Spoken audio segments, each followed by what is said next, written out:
Okay, I'm going to give this another shot, so just bear with me because I'm pretty old school and am not super comfortable on these recording and video posting platforms. It's probably been 6, 7, maybe even 8 years since I used social media, so lots has changed. Anyways, let me start my presentation.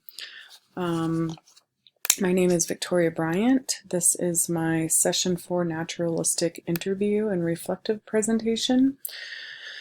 And I decided to interview a close friend of mine at home, and she took nearly 2 hours to share her testimony with me. And having been born in Bavaria 20 years following the end of World War II in 1945, her vivid account of everything she experienced really is a truly amazing and emotional journey that for me put many things into perspective. I look forward to sharing her story with you. Claudia grew up in a very tight-knit family in a small house with her mother and father, grandparents, and a brother in a small town in Bavaria. Her grandfather on her dad's side fought in the Battle of Stalingrad, which involved a brutal military campaign between Russian forces and those of Nazi Germany and the Axis powers during 1942 and 43. All of his brothers and sisters were casualties of wars, and although he survived, he suffered a loss of his fingers due to the freezing conditions. Claudia also mentioned that one of his sisters was executed on the street in broad daylight for calling an SS guard a pig. During this time, her grandmother and father, who was a young boy, went on the run from Russian forces, and at only 9 years of age, her father was imprisoned for stealing food. Her mother was born in Nuremberg during Hitler's reign, where the streets were that of a third world country, and where she would consistently hear bombs going off when going to sleep at night. Her mother and father, who are still living, met when they were just 14 and 16 years old and have never known anyone else or been apart. Claudia mentions that to this day her parents still live in a great deal of fear, so she talks to them on the phone daily. And she also says that despite the effects of war, she would describe her father as a man of principle with a big heart. Having not grown up in a Christian home, it was not until later in life that Claudia came to know the Lord, and it was then that her faith journey began. In the early 90s, she met and married a U.S. soldier with whom she eventually had 3 children. From the start of their marriage, she became victim of regular emotional and physical abuse, which severely damaged her self-esteem, stripped her of all dignity, and left her feeling worthless. I can recall her sharing with me the many times that her husband would strangle her and drag her through the house. I can't even imagine. Out of fear of how her father might retaliate, she hid the abuse from her family, and one night after tucking her children into bed, proceeded up to a rooftop with the intent on jumping to her death. It was at that moment she experienced an audible manifestation from the Holy Spirit, and for the first time knew that she was experiencing God's presence. Shortly thereafter, her husband was given orders to go back to the United States, and much to her dismay, she said the Lord told her to go with her husband, so she was obedient to God's instruction and for the first time had to say goodbye to her family. Little did she know, God was about to grow her beyond her comprehension. Claudia described her transition from Germany to the United States as one of the hardest but most beautiful times of her life.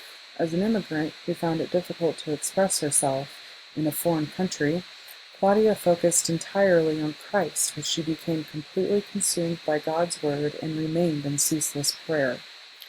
Although she considered herself stranded in the wilderness, it was during this time she felt the incredible presence of the Holy Spirit, which provided her strength, comfort, and allowed for amazing growth. While the abuse continued, Claudia mentioned that more and more the Lord sent her husband to trainings away from home, and soon after receiving orders and moving to Colorado, he was sent to Texas and failed to return while she remained in Colorado. After abandoning his family, Claudia's husband left her and their 3 children with no car, no food, and no money. As Claudia was sharing this with me, I fought back tears as she reflected on the point in time where her children started to ask her where their daddy was and when was he coming home. She said her response to them was always, "Our Heavenly Father is here and He will take care of us."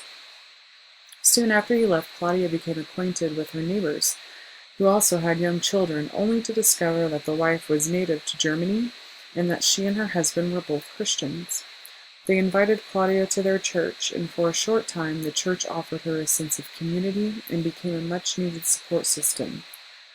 Claudia also became friends with another neighbor who was not a believer, a retired Army lieutenant colonel, who ultimately became an integral part of Claudia's and her children's lives. With rent, other bills, and 3 young children to feed, Claudia needed to find a job. She had experience in dental hygiene, processing x-rays, running labs, and medical billing. Still, she did not know very many people, she did not have a car, and had no idea what a resume was or how to create one. Once again, God was faithful, and through connections with her neighbor friend, put someone in her path who provided an opportunity for her to start making a little bit of money.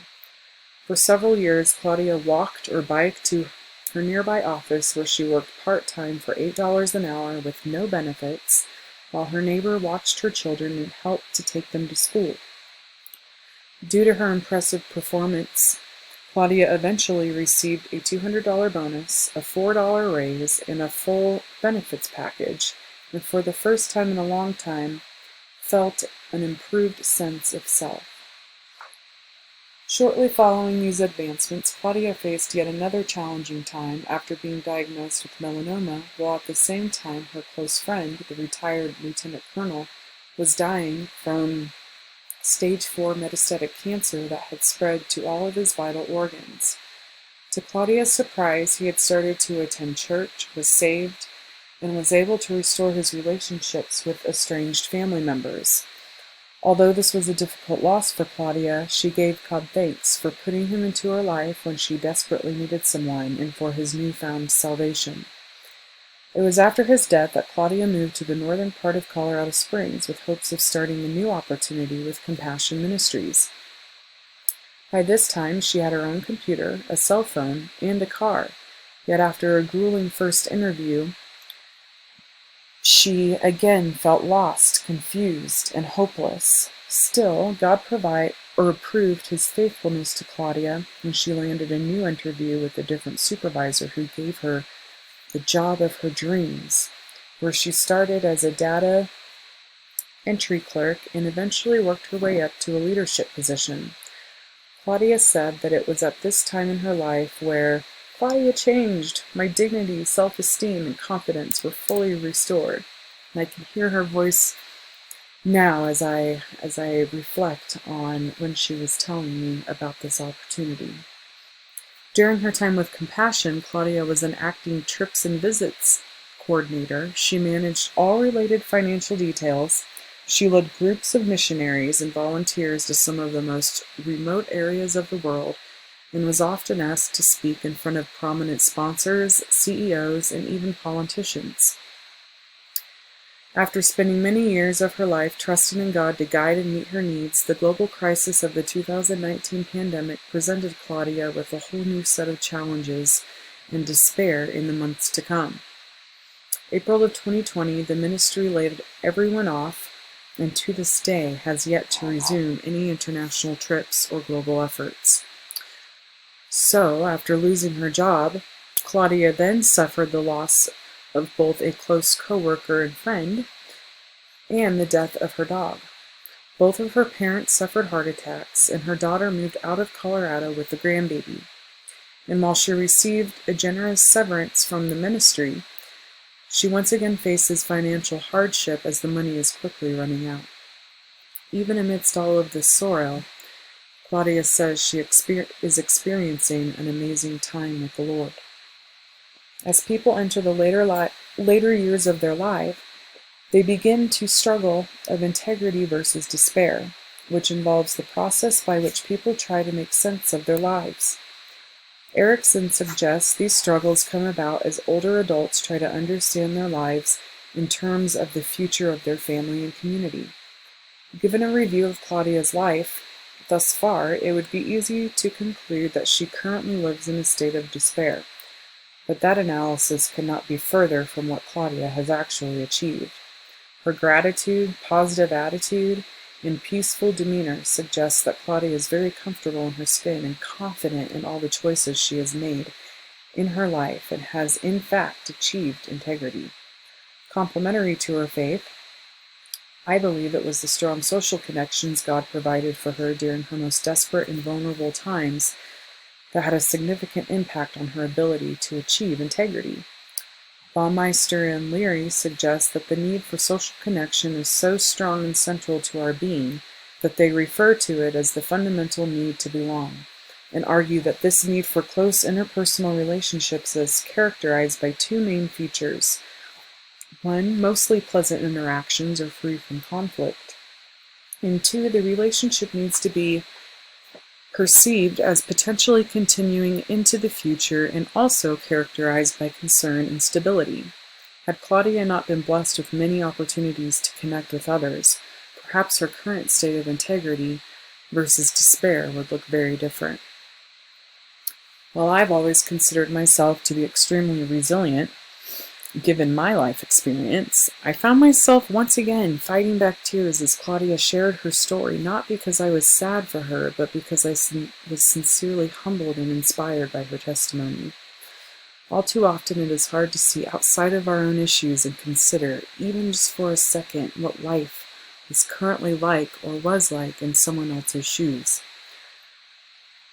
Claudia provided me just a glimpse into what were the most vulnerable and helpless moments in her life, and even amidst all the chaos, pain, confusion, hopelessness, suffering, and loss, she kept her sight set on the Lord while staying in a focused pursuit of being able to serve others.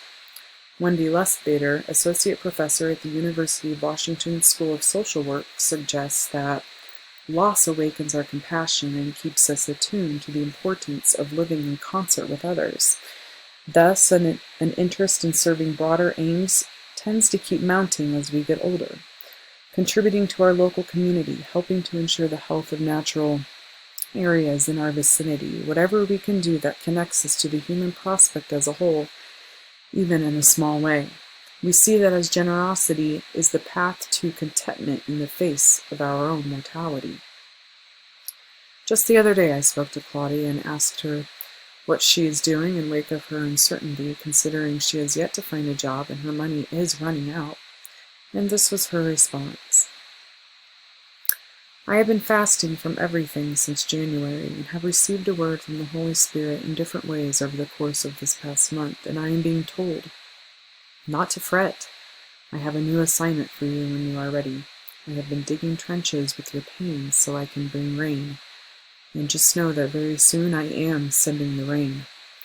She proceeded to tell me that God is taking care of her, and although she does not know exactly how or when an opportunity is going to present itself, she feels excited and is at peace knowing that God is preparing her for His future work in communities and in other nations. Thank you for listening.